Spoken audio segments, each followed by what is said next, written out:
द्रौपदी से ज्यादा सुभद्रा से क्यों प्यार करते थे अर्जुन?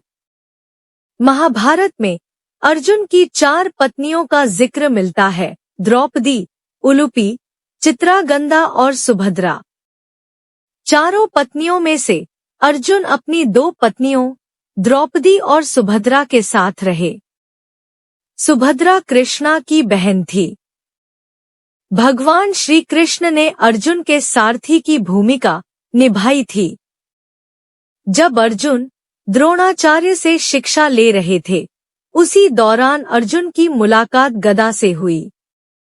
गदा अक्सर सुभद्रा के बारे में बात किया करता था। वह अपनी चचेरी बहन सुभद्रा के रूप और सुंदरता की तारीफ किया करता था। सुभद्रा के रूप और बुद्धि की तारीफ सुनकर अर्जुन को सुभद्रा से प्रेम हो गया। अर्जुन ने सुभद्रा के सामने विवाह का प्रस्ताव रखने की सोची, लेकिन इसी बीच अर्जुन ने अपने भाइयों के साथ स्वयंवर में द्रौपदी से विवाह कर लिया। युधिष्ठिर और द्रौपदी के साथ रहने के दौरान अर्जुन ने पत्नी की साझेदारी के नियम का उल्लंघन कर दिया, जिसके बाद 12 साल की लंबी तीर्थयात्रा पर जाना पड़ा। इसी तीर्थयात्रा के दौरान अर्जुन की मुलाकात नाग राजकुमारी उलूपी से हुई।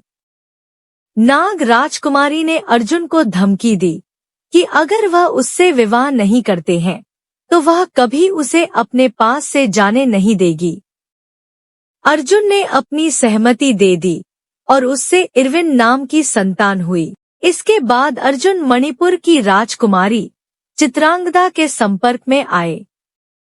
मणिपुर के राजा ने अर्जुन से अपनी बेटी के विवाह के लिए स्वीकृति दे दी, लेकिन राजा की एक शर्त थी कि जो भी संतान पैदा होगी वह मणिपुर में ही रहेगी।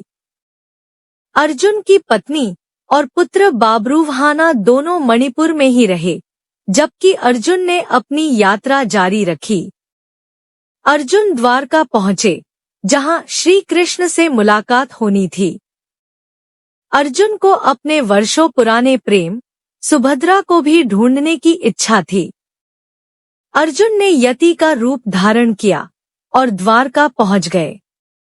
हालांकि किसी ने अर्जुन को नहीं पहचाना, लेकिन श्री कृष्ण को एहसास हो गया कि अर्जुन पहुंच गए हैं। वह अपने करीबी दोस्त से मिलने के लिए तुरंत निकल पड़े। अर्जुन एक बरगद के पेड़ के नीचे ध्यानमग्न बैठे थे।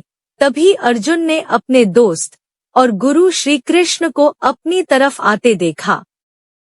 इससे पहले कि श्री कृष्ण कुछ कह पाते, अर्जुन ने कहा, आप जानते हैं कि मेरे मन में क्या चल रहा है। क्या आप मेरी उससे विवाह कराने में मदद नहीं करेंगे जिससे मैं प्यार करता हूँ? श्री कृष्ण को पता था कि अर्जुन और सुभद्रा के विवाह में सबसे बड़ी बाधा सौतेले भाई बलराम बनेंगे। कौरवों के साथ अपनी दोस्ती को देखते हुए बलराम चाहते थे कि सुभद्रा का विवाह दुर्योधन के साथ हो। श्री कृष्ण ने अर्जुन से कहा, मैं तुम्हारी मुलाकात सुभद्रा से करवाता हूँ।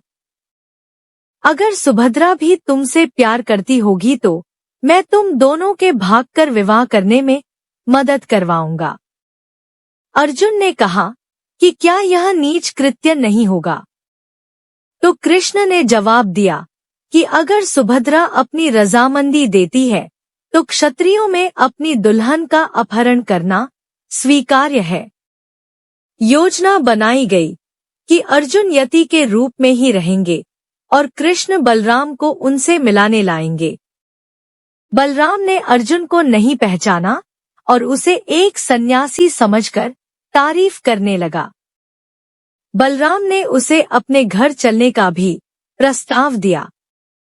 हालांकि अर्जुन ने यह कहते हुए इनकार कर दिया कि उन्होंने किसी मानव निवास में प्रवेश नहीं करने की प्रतिज्ञा कर रखी है। वह केवल प्रकृति के आश्रय में रह सकते हैं। इस पर बलराम ने कहा कि आप हमारी बहन सुभद्रा के महल के नजदीक के बाग बगीचों में रह सकते हैं। इस पर अर्जुन ने तुरंत हामी भर दी और सुभद्रा के बगीचे के एक पेड़ के नीचे अर्जुन रहने पहुंच गए। सुभद्रा ने पांडवों की बहादुरी के बारे में कई कहानियां सुन रखी थी। उसने अर्जुन की धनुर्विद्या की चर्चा भी सुनी थी। वह अर्जुन से मिलने के लिए बेताब थी। जब सुभद्रा को पता चला कि एक साधु उसकी बगिया में आया है, तो वह उनसे मिलने पहुंच गई। सुभद्रा ने सबसे पहले पांडवों के साम्राज्य इंद्रप्रस्थ के बारे में पूछा। इसके बाद अर्जुन के बारे में सीधे पूछा। सुभद्रा ने साधु से कहा कि मैंने सुना है कि अर्जुन बहुत वीर और गुणवान है, क्या आप मुझे उनके बारे में और बताएंगे? अर्जुन अपनी तारीफ सुनकर थोड़ा शर्मा गए, लेकिन फिर उन्होंने सारे युद्धों और उसमें पांडवों की जीत के बारे में सुभद्रा को बताया। एक दिन सुभद्रा ने साधु से पूछा कि क्या आप मेरा मन पढ़ सकते हैं?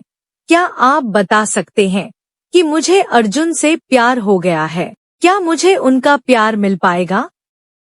अर्जुन वर्षों से ये शब्द सुनना चाहते थे।